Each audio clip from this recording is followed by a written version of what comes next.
هذا القرآن يوحدنا لطريق الخير يوجهنا الله تعالى أنزله ورسول الله معلمنا بسم اللہ الرحمن الرحیم۔ آج سے ہم میزان الصرف کے درس کا باقاعدہ آغاز کر رہے ہیں۔ اس سے پہلے ہم نے اس کے مقدمہ کو پڑھا تھا، یعنی کچھ بنیادی باتوں کو سمجھا تھا، کتاب کے مصنف کے بارے میں کچھ جانا تھا، کچھ ضروری اصطلاحوں کو سمجھا تھا، اور آج سے ہم اس کتاب کا باقاعدہ آغاز کر رہے ہیں۔ سب سے پہلے صاحب کتاب نے اس کتاب کا آغاز بسملہ یعنی بسم اللہ الرحمن الرحیم اور حمدللہ یعنی الحمدللہ سے کیا ہے، اس لیے کہ حدیث میں ہے کہ کل امر ذی بال لم یبدأ بحمد اللہ فهو اقطع واکثر، کوئی بھی عظیم الشان کام اگر بسم اللہ سے نہ کیا جائے، اور بعض حدیث کے طرق میں آیا ہے کہ الحمدللہ سے نہ شروع کیا جائے تو وہ کام بے برکت ہوتا ہے، دم بریدہ ہوتا ہے، اس کام کے اندر برکت نہیں ہوتی ہے۔ اسی لیے انہوں نے اپنی کتاب کا آغاز اسی سے کیا ہے۔ بسم اللہ الرحمن الرحیم، اللہ کے نام سے شروع کرتا ہوں جو بڑا مہربان اور نہایت رحم والا ہے۔ الحمدللہ رب العالمین، تمام تعریفیں جہانوں کے رب کے لیے ہے۔ والعاقبۃ للمتقین، اور آخری انجام پرہیزگاروں کے لیے ہے۔ والصلاۃ علی رسولہ محمد وآلہ واصحابہ اجمعین، اور درود اور سلام ہو اللہ کے رسول محمد صلی اللہ علیہ وسلم پر اور آپ کے تمام آل و اصحاب پر۔ بیداں یہ فعل امر ہے اور اس پہ با زائد ہے، اور فعل امر پر جب با زائد ہو تو اس کے ما بعد کو دیکھا جاتا ہے۔ اس کا ما بعد اگر مجرور یا مفتوح ہے تو با مجرور ہوگا، اور اگر مضموم ہے تو با مضموم ہوگا۔ تو یہاں اس کا ما بعد چونکہ مفتوح ہے اس لیے با یہ بیداں ہوگا۔ بعض لوگ اس کو بدا پڑھتے ہیں جو غلط ہے۔ بدا اسعدک اللہ تعالیٰ فی الدارین، جان لو، اس کے بعد جملہ معترضہ ہے۔ اسعدک اللہ تعالیٰ فی الدارین، یہ جملہ معترضہ ہے۔ جملہ معترضہ اس کو کہتے ہیں کہ جس کا کلام کی ما قبل اور ما بعد سے کوئی تعلق نہ ہو۔ جیسے اردو میں ہم کہتے ہیں کہ امام ابو حنیفہ رحمۃ اللہ علیہ نے فرمایا، تو امام ابو حنیفہ نے فرمایا یہ اصل جملہ ہے، اصل کلام ہے، اور بیچ میں رحمۃ اللہ علیہ یعنی اللہ کی رحمت ہو ان پر، یہ جو ہم نے کہا یہ جملہ معترضہ ہے، جملہ دعائیہ ہے، اس کا ما قبل کے کلام اور ما بعد کے کلام سے کوئی تعلق نہیں ہے۔ تو یہ صاحب میزان رحمۃ اللہ علیہ کی یہ اخلاص ہے، اور ان کی یہ بہت ہی طلباء کے ساتھ شفقت ہے کہ انہوں نے یہ دعا دی کہ جو بھی طالب علم اس کتاب کو پڑھے اس کے لیے ان کی طرف سے ایک دعا ہے کہ اسعدک اللہ تعالیٰ فی الدارین، اللہ تعالیٰ تم کو دنیا و آخرت میں نیک بخت بنائے۔ جو بھی طالب علم پڑھے گا اس طالب علم کے لیے صاحب میزان کی طرف سے دعا ہے۔ اسعدک اللہ تعالیٰ فی الدارین، اللہ تعالیٰ تم کو دنیا و آخرت میں نیک بخت بنائے۔ تو اس کا چونکہ ما قبل ما بعد سے کوئی تعلق نہیں، اس لیے ہم اگلے جملوں کو پڑھتے ہیں۔ بدا کے جملہ افعال متصرفہ برسے گن است، جان لو کہ تمام افعال متصرفہ دو قسم پر ہیں۔ ہم پہلے بتا چکے ہیں کہ افعال کی دو قسم ہیں۔ ایک وہ افعال ہے جن سے گردانیں ہوتی ہیں، جیسے نصرہ، ضربہ، کرما، آگے پڑھیں گے کہ ان سے گردانیں ہوتی ہیں۔ نصرہ اس کی ماضی ہے، پھر ینصر مضارع ہے، اور اس کے بعد انصر امر ہے، لا تنصر نہیں ہے، تو یہ ان سے گردانیں ہوتی ہیں۔ اور کچھ افعال وہ ہوتے ہیں جن سے گردانیں نہیں ہوتی، ان سے کوئی گردن نہیں آتا ہے، جیسے عصا ہے، یہ عصا یہ فعل ماضی ہے لیکن اس کا مضارع نہیں آتا ہے، ان سے گردان نہیں ہوتی اس کی۔ تو عصا ہے، اسی طرح کروبہ ہے، یہ دونوں کے دونوں افعال غیر متصرفہ ہے۔ تو یہاں جو صرفی لوگ جو بحث کرتے ہیں وہ افعال متصرفہ سے بحث کرتے ہیں، افعال غیر متصرفہ سے بحث نہیں کرتے ہیں۔ جملہ افعال متصرفہ برسے گناس، تمام افعال متصرفہ تین قسم پر ہے۔ افعال متصرفہ کی تین قسم ہے، ماضی و مستقبل و حال۔ ایک ماضی ہے، دوسرا ہے مستقبل، اور تیسرا حال۔ وہرچہ جزئی است، اور جو کچھ ان کے علاوہ ہے، یعنی ماضی، مستقبل اور حال کے علاوہ جتنی بھی اور چیزیں ہیں جو آئندہ آئیں گی، جیسے مضارع ہے، اس میں فاعل ہے، اس میں مفعول ہے، اس میں آلہ ہے، اس میں ظرف ہے، تو جو چیز ان تین قسم کے علاوہ ماضی مستقبل حال کے علاوہ ہے متفرع است ہم ازیں سے انہی تینوں سے متفرع ہے، انہی تینوں سے نکلا ہوا اصل جو ہے، اصل تین چیزیں ہیں ماضی مستقبل حال۔ سب سے پہلے سمجھیں کہ فعل افعال، فعل کی دو قسم ہیں، افعال متصرفہ اور افعال غیر متصرفہ۔ پھر افعال متصرفہ کی تین قسم ہیں، ماضی مستقبل حال، اور اس کے علاوہ جتنا آگے جتنی سب چیزیں ہیں یہ تین ہی ماضی مستقبل حال سے نکلی ہوئی ہیں، انہی سے بنتے ہیں۔ ٹھیک ہے، تو اب تین قسمیں ہو گئی، ماضی مستقبل حال۔ اب ان میں سے ہر ایک کی تعریف کر رہے ہیں، ماضی کس کو کہتے ہیں۔ اما ماضی فعل را گوین، رہا ماضی تو اس فعل کو کہتے ہیں کہ بس زمانہ گزشتہ تعلق دارد، جو زمانہ گزشتہ سے تعلق رکھے۔ تو ماضی اس فعل کو کہتے ہیں جو زمانہ گزشتہ سے تعلق رکھے، اور اسی کو ہم انگلش میں پاسٹ کہتے ہیں اور ہندی میں بھوت کال کہتے ہیں۔ تو ماضی کا تعلق ہمیشہ زمانہ گزشتہ ہوتا ہے۔ اب آگے پڑھیں گے، اس کی 6 قسم ہیں، ماضی مطلق، ماضی قریب، ماضی بعید۔ اگر قریب میں گزرا ہے تو اس کو ماضی قریب کریں گے، دور میں گزرا ہے تو اس کو ماضی بعید کہیں گے۔ آگے پڑھیں گے آپ۔ تو ماضی کا تعلق ہمیشہ زمانہ گزشتہ سے ہوتا ہے۔ دوسری بات کہہ رہے ہیں کہ وہ آخر او مبنی باشد برفتح، ماضی کا آخر ہمیشہ مبنی برفتح ہوتا ہے، یہ بہت اہم بات ہے۔ اب ماضی کا جو آخر ہوتا ہے اس کے آخر میں ہمیشہ زبر آئے گا، چاہے اس سے پہلے کوئی عامل آئے، زیر دینے والا عامل آئے، زبر دینے والا عامل آئے یا پیش دینے والا عامل آئے، اس کا آخر بالکل نہیں بدلے گا۔ جیسے مثال کے طور پر فعلہ ہے، فعلہ یہ فعل ماضی ہے، فعل ماضی معروف، صیغہ واحد مذکر غائب۔ تو اب اگر ہم اس سے پہلے کوئی عامل لائیں، مثال کے طور پر کانا ہم لے کر آئیں، کانا یہ فعل ناقص ہے، اور فعل ناقص کا کام یہ ہوتا ہے کہ وہ اپنے اسم کو رفع دیتا ہے، پیش دیتا ہے۔ جیسے کانا زیدن، تو کانا نے زیدن کو رفع دیا ہے، تو ہونا یہ چاہیے تھا کہ کانا فعلو ہونا چاہیے تھا، اس لیے کانا یہ عامل رفع ہے، اس کا کام ہے پیش دینا اپنے ماں باپ کو، لیکن کانا فعلہ ہوتا ہے، اس لیے کہ اس کا آخر ماضی کا آخر ہمیشہ مبنی برفتح ہوتا ہے، ہمیشہ اس کے آخر میں زبر آئے گا، چاہے کچھ بھی آ جائے، یہ اس کا آخر نہیں بدلے گا۔ ٹھیک ہے، قلت حروف او کثرت، خواہ اس کے حروف کم ہو یا زیادہ ہوں۔ آگے پڑھیں گے کہ دو قسم ہے، یا تو ثلاثی ہوگا یا رباعی ہوگا۔ ثلاثی کے اندر 3 حروف ہوتے ہیں اور رباعی کے اندر 4 حروف ہوتے ہیں۔ تو ثلاثی کی مثال جیسے نصر، رباعی کی مثال جیسے بعثر، تو بعثر کے اندر 4 حروف ہیں، تو پھر بھی اس کا آخر نہیں بدلے گا، اس لیے کہ فعل ماضی کا آخر ہمیشہ زبر ہوتا ہے۔ مگر بعارض، مگر کسی عارض کی وجہ سے، کہنا ہے کہ کبھی کبھی بدل جاتا ہے، بالکل یعنی نہ کے برابر۔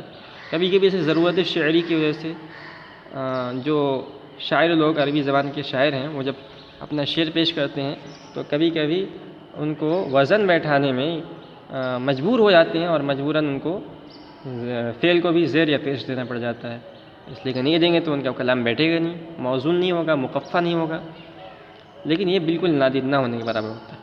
تو آپ علم نحو کے اندر بھی پڑھیں گے کہ مبنی اصل یہ 3 ہے، اس میں سے پہلا ہے فعل ماضی، تو فعل ماضی ہمیشہ مبنی برفتح ہوتا ہے۔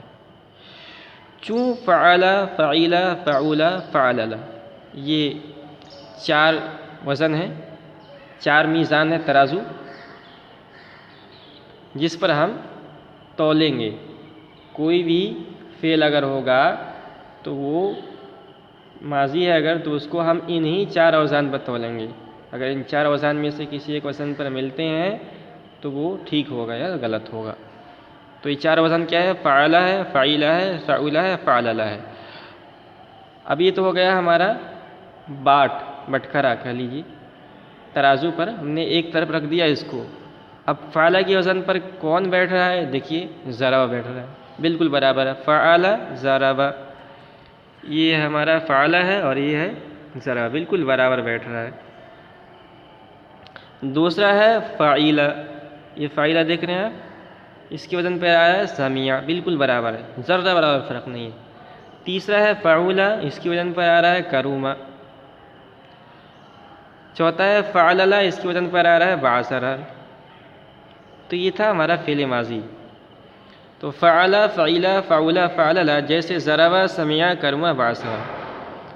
اب آگے دیکھتے ہیں، اما مستقبل فعل را گوین، رہا مستقبل تو اس فعل کو کہتے ہیں کہ بزمانہ آئندہ تعلق دارد، جو آئندہ زمانے سے تعلق رکھے۔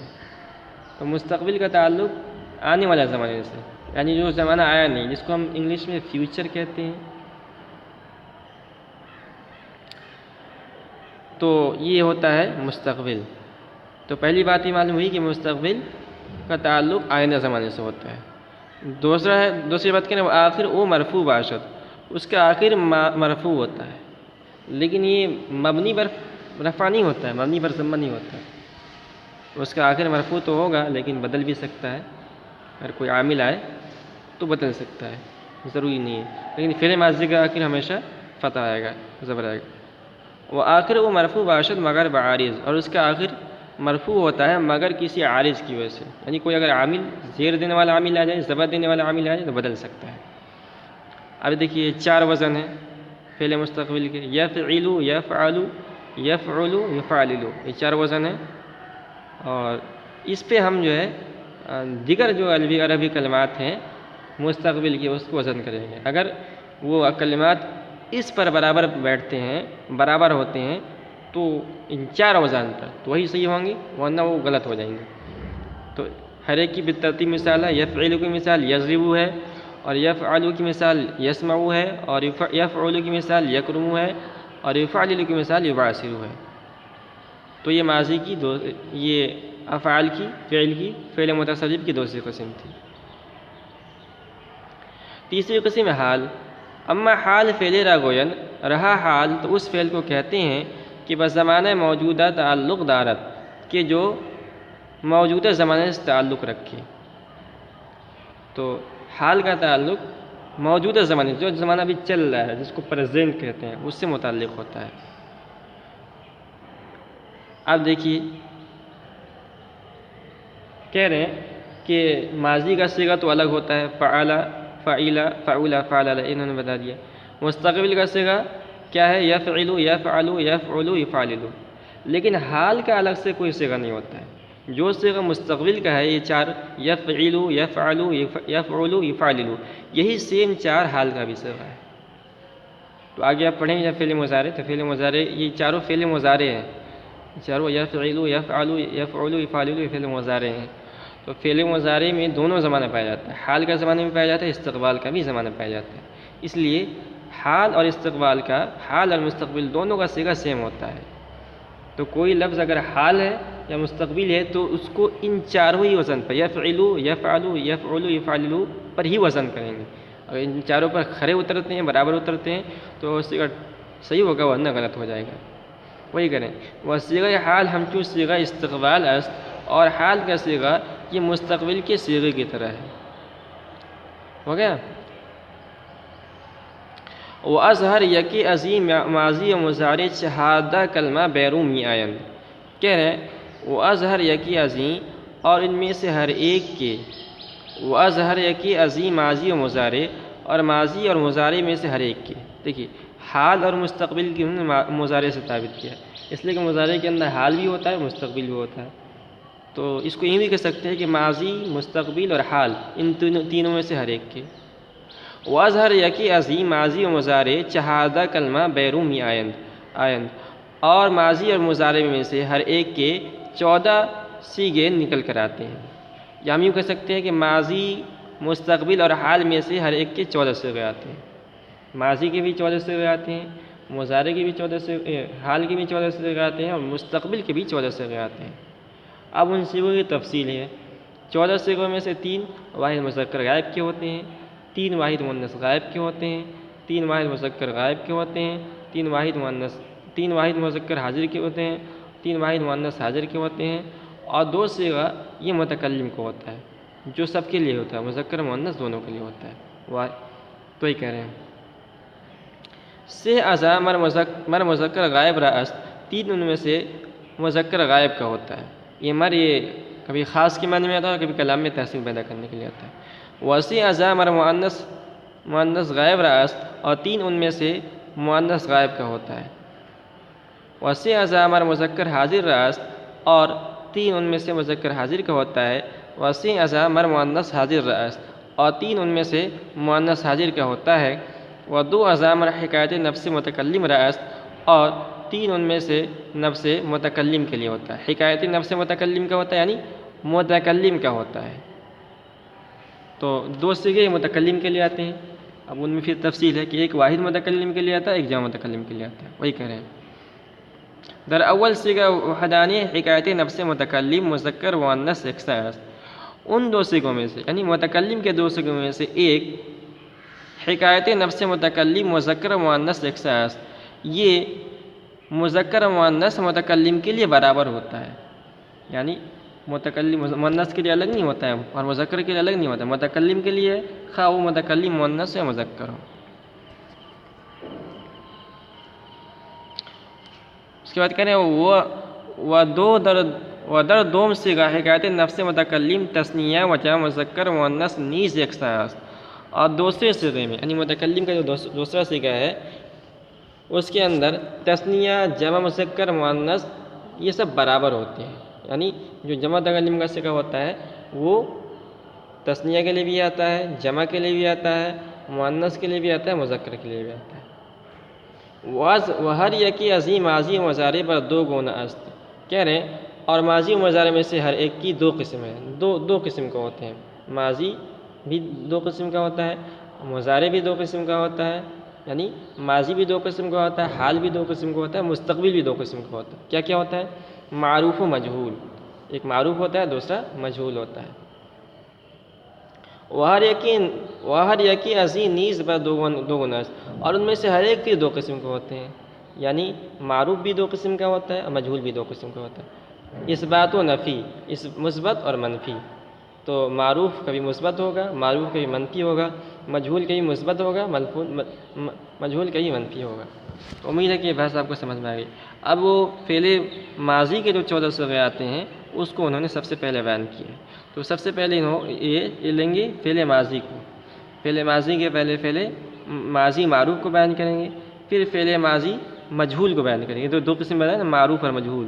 تو سب سے پہلے یہ بحث اس بات فعل ماضی معروف ہے، اس کے بعد بحث اس بات فعل مجہول کو بیان کریں گے، اس کے بعد فعل ماضی کی جو 6 قسم ہے اس کو بیان کریں گے، ماضی قریب، ماضی مطلق، ماضی قریب، ماضی بعید، ماضی، ٹھیک ہے، اور اس کے بعد ان میں سے ہر ایک کے صیغوں کو بیان کریں گے، معروف، مثبت، معروف، منفی، مجہول، مثبت، منفی، مجہول، یہ سب آگے آئے گا۔